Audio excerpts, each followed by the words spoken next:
de mais, é claro que eu queria dizer que é para mim uma grande honra estar aqui, poder servir nesta função, partilhando de uma mensagem da Palavra de Deus. Queria começar com algo um pouco diferente. Vão ser projetados umas imagens aqui, umas imagens que servem para ilustrar o que eu vou falar a seguir. Acabamos de cantar sobre o grande oleiro que quebranta-nos e molda-nos na sua imagem. E eu aprendi recentemente sobre um tipo de artesanato que eu não conhecia. É um artesanato japonês, sim, chamado kintsugi. Alguém sabe o que é? Uau, alguém. Eu não sabia nada, mas poucos, não é? Podemos ver a primeira imagem. Kintsugi é uma tradição muito antiga japonesa em que o artista toma peças de cerâmica, pratos, taças, chávenas, que são partidas, quebradas em pedaços e depois são reparadas. Pode ir à próxima imagem. E são novamente colados com um tipo de adesivo misturado com ouro para criar este efeito bonito. Acho que há mais uma imagem ainda. E a filosofia atrás desta arte é uma coisa muito bonita. É a seguinte, é que algo pode se tornar até mais lindo precisamente por ter sido partido. Algo pode se tornar até mais lindo precisamente por ter sido partido ou quebrado. Eu acho que só vendo estas imagens e ponderando esta arte, este tipo de artesanato, já podemos ver algumas lições espirituais. Vocês já estão resoa conosco, não é? Bate certo. E dizem que uma imagem vale 1000 palavras. Mas vou falar as minhas 1000 palavras na mesma. Eu queria falar hoje de manhã sobre o que vou chamar o ministério de quebrantamento. O ministério de quebrantamento na Bíblia. Deus quer abençoar cada um de nós. Ele é um Deus de amor. É um Deus de amor perfeito e sacrificial, disposto a fazer qualquer coisa que seja necessário para nos abençoar, para o nosso bem. Mas então, por que Ele permite aquelas coisas menos agradáveis, aqueles períodos de sofrimento, aquelas tribulações, aqueles períodos de dificuldades? Será que é simplesmente inevitável? Afinal, estamos aqui num mundo infectado por pecado. Será que é inevitável que vamos sofrer? Pode ser, mas será que isso quer dizer que todo o sofrimento é contra os propósitos de Deus? Será que todo o sofrimento faz-nos mal? Pondo a questão de outra forma, o que é quebrantamento? É muito mais de ser quebrado, não é? Isso é uma coisa que eu aprendi em português a preparar esta lição. Nós temos em inglês só uma palavra, broken, que quer dizer quebrado ou quebrantado. Mas o português é uma língua muito rica e tem esta distinção muito importante. Quebrado realmente quer dizer partido, não é? Mas quebrantamento é diferente. Quebrantamento é o estado de humildade, contrição e submissão que vem como resultado do sofrimento. Muitas vezes nós, mesmo como crentes, pensamos, já sei, Deus está a permitir que estas coisas aconteçam para que eu fique mais forte. Mas o que vamos ver hoje é que, às vezes, Deus faz o contrário. Ele permite que estas dificuldades aconteçam precisamente para nos enfraquecer, para tornar-nos mais humildes, para enfraquecer o nosso senso de autossuficiência e para amolecer os nossos corações endurecidos, teimosos, orgulhosos. Afinal, foi o próprio Jesus que diz: bem-aventurados os pobres de espírito, não é? Porque é só a pessoa que chega ao ponto de reconhecer a sua pobreza, o seu pecado, a sua impotência, que é disposto a pedir ajuda e a humilhar-se perante Deus. na série sobre Lucas que o pastor está a nos trazer semanalmente. Recentemente ele citou Jesus também a dizer: não necessitam de médico os que estão sãos, mas sim os que estão enfermos. Ou seja, há situações em que Deus vai operar um ministério de quebrantamento nas nossas vidas para o nosso bem. Ele ama-nos demasiado para poupar-nos de situações que podem servir para resultar na nossa bênção, o nosso crescimento e a nossa santificação. E hoje vamos falar sobre um exemplo deste ministério na vida de Jacó no Velho Testamento. Vamos abrir as Bíblias para Gênesis, capítulo 32. Gênesis, capítulo 32. Enquanto estão lá à procura, eu vou dar um pouco de contexto necessário para esta história. Um relato, uma história difícil de interpretar, mas acho que vamos lá chegar.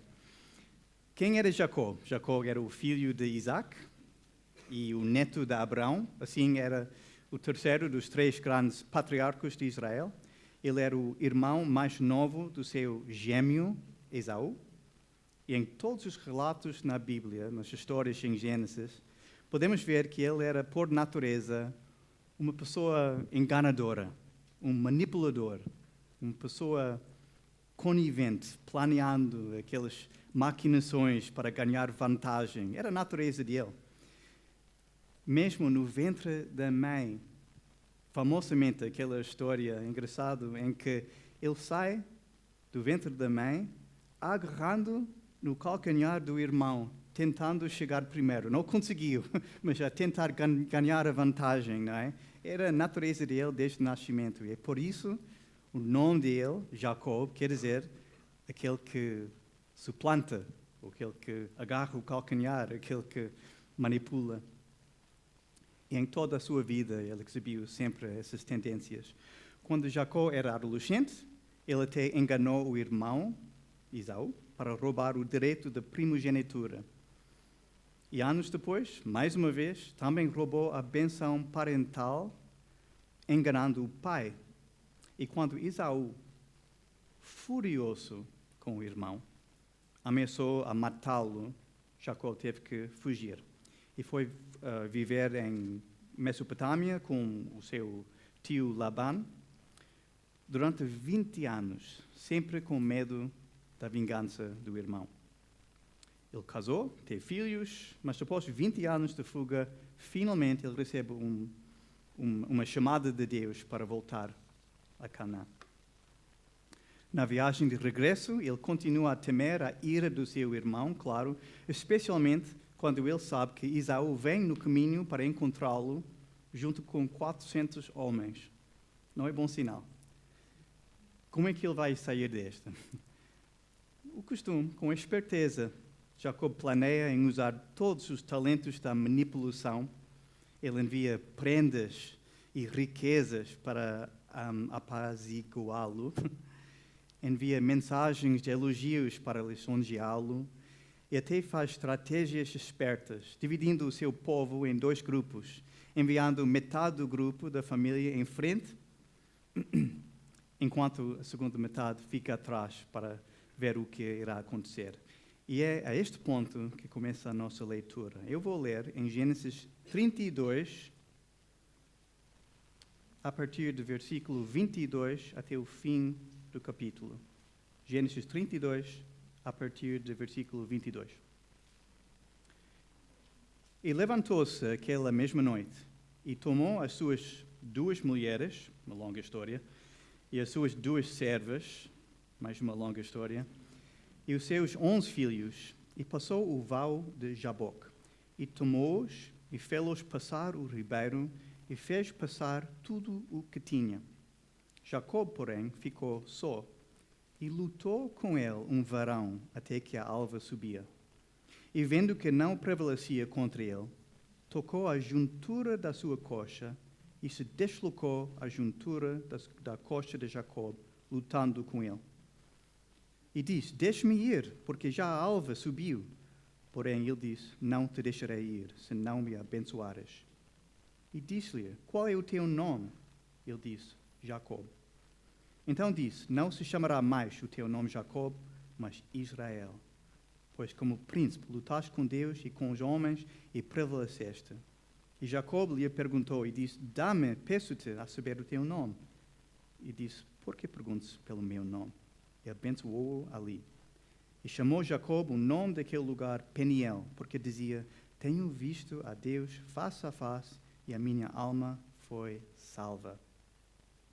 E saiu-lhe o sol quando passou a Peniel e manquejava da sua coxa.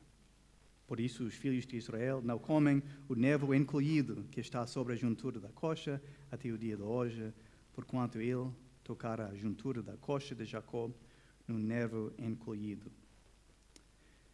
Este relato mostra-nos muito bem este ministério de quebrantamento para abençoar alguém, neste caso a vida de Jacob. Vamos ver nesta passagem 4 passos neste ministério de quebrantamento. Os 4 passos, eu digo já, são solidão, luta, confissão e bênção.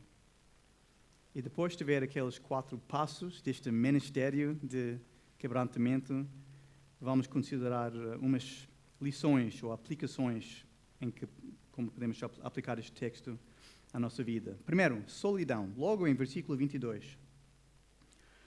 Jacob envia as esposas e filhos e todos os seus bens para o outro lado do rio Jaboque. Curiosamente, já temos a nossa primeira pista. Este nome Jaboque já brinca com o nome Jacob, que quer dizer luta. É a nossa primeira pista aqui. E chegando à noite, o texto diz muito claramente, em versículo 24, perdão. Jacob, porém, ficou só. Jacob, porém, ficou só. O primeiro passo para ver aqui é que para Deus poder abençoar-nos, Ele precisa da nossa atenção. E precisa de remover aqueles confortos, aquelas coisas que nos trazem uma segurança falsa e criam a nossa autoconfiança. Em versículo 23 diz que e fez passar tudo o que tinha, a família, as riquezas, os bens materiais, tudo que antes servia como um tipo de ídolo na vida de Jacó. O que é um ídolo? Não é só uma estátua. Um ídolo é qualquer coisa em que nós encontramos a nossa segurança e identidade sem ser o próprio Deus. E aquelas coisas têm que ser despojadas de nós. Nós temos que ser despojados de tudo isso até que já não temos para onde esconder. Jacob tinha o Labán, o sogro, atrás, com muitos problemas. Tinha o irmão em frente, também com muitos problemas. Não tinha para onde virar sem ser a presença de Deus. O segundo passo, a luta. Aqui temos esta parte da história muito difícil de perceber e imaginar exatamente como é que era. Porque Jacó ficou aí sozinho e o texto simplesmente diz, mais uma vez em versículo 24, e lutou com ele um varão até que a alva subia, toda a noite. Não diz quem era esta figura, não explica mais que isso, esta figura misteriosa. Mas vendo a passagem toda, podemos ver e concluir que é um anjo. Há quem diz que é um anjo, há quem diz que é o anjo de Deus, há quem diz que, sendo o anjo de Deus, realmente era um tipo de prefiguração do próprio Cristo. Mas sabemos que era uma manifestação de Deus aqui. E lutaram toda a noite até o ponto de exaustão total. Este próximo passo de luta neste ministério de quebrantamento é que Deus tem que lidar com a força natural que nós temos. Ele teve que lidar com a autossuficiência de Jacob. Afinal, estamos a falar de luta livre aqui. Lutaram toda a noite. Qual é o propósito da luta livre? É de trazer o adversário à submissão. Irmãos, Deus sabe que cada um de nós temos uma luta interior. Faz parte da nossa condição humana. Porque cada pessoa tem um trono no seu coração. E nós temos uma escolha fundamental na nossa vida. Quem que vai sentar naquele trono? Quem que vai reinar na minha vida? Será que eu vou insistir em reinar na minha vida? Ou será que eu vou abdicar aquele trono a Deus? Não basta ter Deus na nossa vida. É claro que Jacob tinha um relacionamento com Deus. Ele conhecia Deus. Era um homem, às vezes, de oração. E era dos grandes patriarcas. Era um homem que teve um relacionamento com Deus. Mas Deus não estava a reinar na sua vida. E Jacó teve que aprender tudo isso. Será que o anjo podia ter ganhado logo? O anjo de Deus? Acho que sim. É tão fútil lutar com Deus e tentar ganhar a vantagem e manter o nosso controle, não é? Mas o propósito deste anjo não era só para ganhar. O propósito deste anjo era para enfraquecer e desgastar todas as forças naturais de Jacó, até o ponto de Jacó reconhecer que já não conseguia mais. E quando o anjo chegou a esse ponto, ele reconheceu que Jacó não ia submeter livremente, em versículo 25, e vendo que não prevalecia contra ele, o anjo tocou a juntura, meramente tocou a juntura da sua coxa, deslocando o que é, na essência, a parte mais forte do nosso corpo, a força natural de Jacó. E era certamente um episódio extremamente doloroso para Jacó. E aqui vamos ao terceiro passo. Confissão. Mesmo depois de ser esvaziado de toda a força e depois de ter sido plenamente derrotado por este anjo e por este golpe, este coup de grâce, Jacob ainda agarra ao anjo e recusa de largar, em versículo 26. O teimoso Jacob ainda pendura ao anjo, exausto, como um pugilista. Se calhar já viram naqueles combates de boxe, mais para o fim, quando já não têm energia, estão a dar, não é dar um abraço, é apoiar-se uns aos outros, já sem forças. Jacob tinha chegado a esse ponto. Mas o anjo ainda tinha mais uma tarefa aqui, antes de poder abençoá-lo.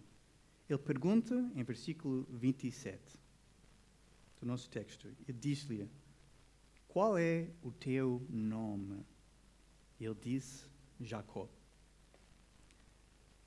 À superfície não parece nada, parece que está a perguntar como se chama. Mas aqui temos que lembrar que para os israelitas o nome tinha muito significado. Já falamos no início, o nome de uma pessoa muitas vezes tem que ver com o caráter da pessoa, quem a pessoa é, a natureza da pessoa. E em responder a esta pergunta, Jacob estava a confessar, estava a arrepender-se, a reconhecer perante Deus a sua natureza como um enganador, um manipulador, um pegador de calcanhar. Ao dizer, eu sou Jacob, ao falar isso ao Deus, estava a dizer, eu sou um manipulador, eu sou rebelde. E esta confissão é um passo necessário neste ministério nas nossas vidas, pois ele admite e reconhece neste momento a sua rebeldia e reconhece que até este ponto ele tem agido e vivido segundo as suas próprias forças, independente de Deus, em rebeldia, um rebelde contra Deus. Para ser abençoado, nós também temos que chegar ao ponto de confessar e reconhecer honestamente perante Deus o nosso nome, o nosso pecado, a nossa natureza. Temos que dizer o nosso nome. Eu tenho que dizer, eu sou Jacó, eu sou manipulador, ou eu sou orgulhoso, eu sou ganancioso, eu sou rebelde, seja qual for. E é aqui, finalmente, a este ponto na história, após Jacob ter sido despojado dos seus bens e confortos e ficado em solidão, depois de ter enfraquecido e desgastado das suas forças naturais e trazido ao ponto aqui de arrependimento, que Jacob foi finalmente quebrantado. É só aqui que ele tornou-se maleável nas mãos do do grande oleiro, não é? Útil, receptivo e suficientemente humilde para ser abençoado, que traz-nos ao quarto passo deste ministério de quebrantamento, que é a própria bênção. Em versículo 28, o anjo responde, em versículo 28, diz: não se chamará mais o teu nome Jacob, mas sim Israel. Pois como príncipe lutaste com Deus e com os homens e prevaleceste. Ele foi dado um novo nome, uma nova natureza, Israel, que quer dizer, entre outras coisas, quer dizer ou implica aquele que prevalece com Deus. E agora surge uma pergunta importante: como é que Jacob prevaleceu? Não é? Afinal, ele foi plenamente derrotado, não há dúvidas. Mas diz aqui que ele prevaleceu. Jacob prevaleceu com a sua rendição. Jacob prevaleceu porque a partir deste dia, este momento, ele tinha o que é o pré-requisito para qualquer benção, que é um espírito e coração quebrantado. No Salmo 51, 17, Davi escreve: os sacrifícios para Deus são o espírito quebrantado, há um coração quebrantado e contrito, não desprezarás. Então Jacob prevaleceu por ter chegado ao ponto de contrição, rendição e quebrantamento. Isso é que traz vitória e bênção no reino de Deus. Continuando no texto, em versículos 29 e 30, o que diz a seguir? Diz: e abençoou-o ali. E chamou Jacob o nome daquele lugar Peniel, porque dizia: eu tenho visto a Deus face a face e a minha alma foi salva. Por que ele diz isso? No livro de Êxodo, o próprio Deus diz que homem nenhum verá a minha face e viverá. Mas Jacob diz que tinha visto face a face o próprio Deus. O que Deus diz em Êxodo 33 é verdade, pois ao enfrentar a face de Deus, o velho Jacob morreu naquele dia. Israel nasceu. E qual foi a bênção aqui? Foi herança, primogenitura, riquezas, felicidade? Não. O que é que ele diz em versículo 30? Que foi nada menos que a salvação da sua alma. Versículo 30. Chamou Jacob o nome daquele lugar Peniel, porque dizia: tenho visto a Deus face a face e a minha alma foi salva. Terminando neste texto aqui, em versículo 31, diz que como resultado desta aflição, Jacob manquejava da sua coxa. É interessante também ver no livro de Hebreus, capítulo 11, aquele famoso capítulo que fala da fé das grandes figuras na Bíblia. Falando de Jacob, diz quando ele está a abençoar os netos, na fim da vida mesmo, diz: pela fé, Jacob, próximo da morte, abençoou cada um dos filhos de José e adorou encostado à ponta do seu bordão. Não é? Ou seja, ele manquejava pelo resto da sua vida, sempre lembrado de tudo o que aconteceu em Peniel.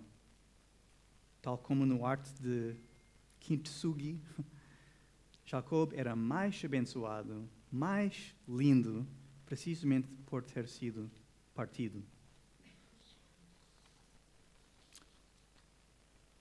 Agora, eu queria sugerir algumas aplicações, lições que podemos aprender deste texto e aplicar e trazer conosco. A primeira lição é que nós podemos evitar muito sofrimento por submeter-vos voluntariamente. Reparem bem aqui nesta história, que foi o anjo que instigou esta luta. Por quê? Porque Jacob não quis submeter. Com espírito e coração submisso, teria sido totalmente diferente. Se Jacob tivesse se prostrado a Deus, dizendo, tal como o salmista em Salmo 139, se ele tivesse dito em oração, sonda-me, ó Deus, e conheça o meu coração, prova-me e conheça os meus pensamentos, e vê se há em mim algum caminho mau e guia-me pelo caminho eterno. Isso é um espírito maleável, submisso. Então não teria sido necessário tanto quebrantamento. Deus teria respondido à sua oração. Eu acho que ele teria dito, sim, ainda bem que perguntaste, é verdade, temos umas áreas em que temos que trabalhar. O que diz em Tiago 4,10? Humilhai-vos perante o Senhor e Ele vos exaltará. Então, essa é a primeira lição. Podemos evitar, pelo menos algum deste sofrimento, simplesmente submetendo-nos a Deus. Segunda lição, quando Deus julga necessário esta disciplina, e vai ser em alguns períodos da nossa vida, vai ser necessário.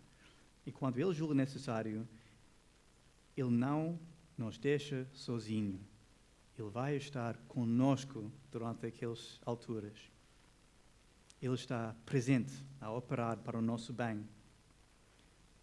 Em Oséias 6:1 diz, vinde e tornemos para o Senhor, porque Ele despedaçou e nos sarará. Fez a ferida e a ligará. Ou seja, o grande oleiro está a fazer a sua obra de kintsugi na nossa vida. Ele vai acabar o que começou. Temos a certeza também que Ele nunca vai permitir que a luta seja mais do que nós podemos suportar. Como Paulo diz em 1 Coríntios 10:13, não vos deixará tentar acima do que podeis. Antes, com a tentação, dará sempre o escape, para que a possais suportar. Há sempre um escape também, tal como em luta livre. Escape, o que é? É para bater no chão, não é dizer, desisto. Então, nesses períodos, não desanimem no meio desse processo. Deus acompanha-te. Uma terceira lição que podemos aprender deste texto é que na vida cristã o nosso objetivo não é de evitar sofrimento a qualquer custo, mas sim de enfrentá-lo com humildade e submissão. Porque nós sabemos, não é? Nós sabemos que através destas tribulações é que Deus opera a nossa santificação. Lembrem do Paulo, de facto podemos virar para 2 Coríntios 12. Eu também vou ler, mas para quem quiser pode ler em 2 Coríntios capítulo 12 e versículos 8 a 10. Paulo, que sofreu muito na sua vida, teve muito sofrimento e tribulações, e orou a Deus. O que ele diz? 2 Coríntios 12, 8 a 10. Ele diz, 3 vezes orei ao Senhor para que se desviasse de mim. E Ele disse-me, a minha graça te basta, porque o meu poder se aperfeiçoa na fraqueza. De boa vontade, pois, me gloriarei nas minhas fraquezas, para que em mim habite o poder de Cristo. Pelo que eu sinto prazer nas fraquezas, nas injúrias, nas necessidades, nas perseguições, nas angústias, por amor de Cristo. O que é que ele diz no fim? Porque quando eu estou fraco, então sou forte. Uma quarta lição. Peniel é para Jacó um ponto de viragem na sua vida. É um novo começo, mas não é perfeição. Este ponto na vida dele não implica que a partir daí não havia problemas. Com a nova natureza, já não sofre com a velha natureza. Todos nós podemos testificar desse problema. Estamos sempre a lutar contra a nossa velha natureza. Faz parte do nosso dia a dia neste mundo. Mesmo depois deste episódio, eu acho interessante ver nos próximos capítulos em Gênesis que às vezes fala de Israel, afinal era o nome dele, já tem um novo nome, mas às vezes continua a falar sobre Jacó, porque ainda estava a sofrer com as duas naturezas e, segundo o episódio, às vezes falam em Jacó. Portanto, este é um ponto de viragem, é um novo começo na nossa vida, mas a luta continua. A quinta lição. Deus pode usar várias circunstâncias, dificuldades ou até pessoas para operar este ministério de quebrantamento. No caso de Jacó, foi o medo do seu irmão Esaú. Foi dos fatores mais importantes aqui, que Deus usou. Mas logo no próximo capítulo, depois do nosso texto aqui, é interessante ver que após tanta angústia, 20 anos de medo do seu inimigo Esaú, o que acontece quando finalmente estão juntos? Diz, vou ler em 33:4, diz, Esaú correu-lhe ao encontro e abraçou-o, e lançou-se sobre o seu pescoço e beijou-o, e choraram. Esaú não foi o inimigo. Esaú foi um agente usado por Deus para abençoar a Jacó. Não temos que lutar contra carne e sangue, diz o Novo Testamento, mas sim contra os inimigos espirituais e contra a nossa natureza pecaminosa de rebeldia. E finalmente, a última lição que eu vou partilhar, e aqui vou acabar, é para aquelas pessoas que ainda não são crentes em Cristo. Afinal, Jacó aqui era um homem de Deus, um dos patriarcos e herdeiros das promessas de Deus. E ele teve que ser quebrantado para moldar o seu caráter e a sua vida. Mas para muitas pessoas, para todos nós, o que tem que ser rendida e quebrantada não é algum aspecto do nosso caráter, mas o próprio coração e a própria vida. E este quebrantamento é sempre voluntário. E foi feito possível pelo próprio Jesus. Aqui podemos considerar algumas semelhanças entre Jesus e esta história de Jacó. Aqueles 4 passos do ministério de quebrantamento, podemos ver as semelhanças entre Cristo e Jesus. Jesus, como Jacó, foi separado de tudo também, não foi? Ele foi afastado do seu lar celestial, dos seus confortos, das suas riquezas, comunhão com o próprio Pai, e veio aqui ao mundo sozinho, isolado e vulnerável. Ele também enfrentou solidão. Como Jacó, Jesus também lutou com Deus durante uma noite toda, lembra-se? Em oração em Getsemane. E como Jacó, ele também sofreu o que era uma aparente derrota na cruz.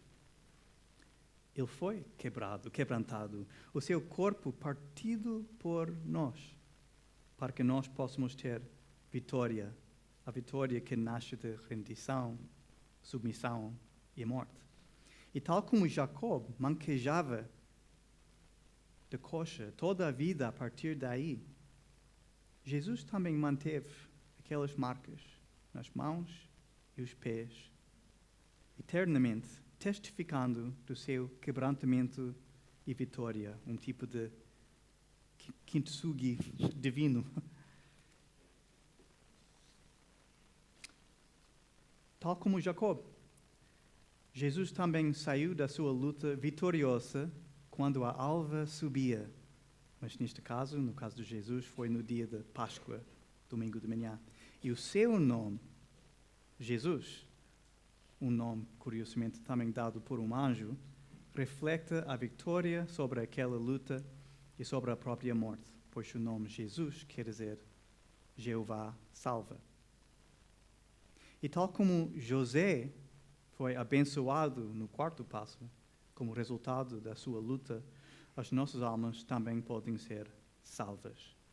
Pois quem identifica com Cristo em fé, tendo a nossa natureza velha crucificada com Ele, também será ressurrecto com Ele, nascido de novo Romanos 6:4 diz: fomos sepultados com Ele pelo batismo na morte, para que, como Cristo ressuscitou dos mortos pela glória do Pai, assim andemos nós também em novidade de vida. Irmãos, ele diz logo no início que Deus quer abençoar cada um de nós. Mas ele pensa no longo prazo. De facto, ele pensa de uma perspectiva eterna, não é? Ele deseja a nossa bênção, a nossa salvação, a nossa eterna salvação. E ele sabe que qualquer quebrantamento que seja necessário para lá chegar não se compara com as riquezas com as quais ele poderá abençoar-nos. É por isso que Paulo diz, em 2 Coríntios 4:17, falando, acho eu, sobre este ministério de quebrantamento, Paulo diz: porque a nossa leve e momentânea tribulação produz para nós um peso eterno de glória muito excelente. Que Deus vos abençoe.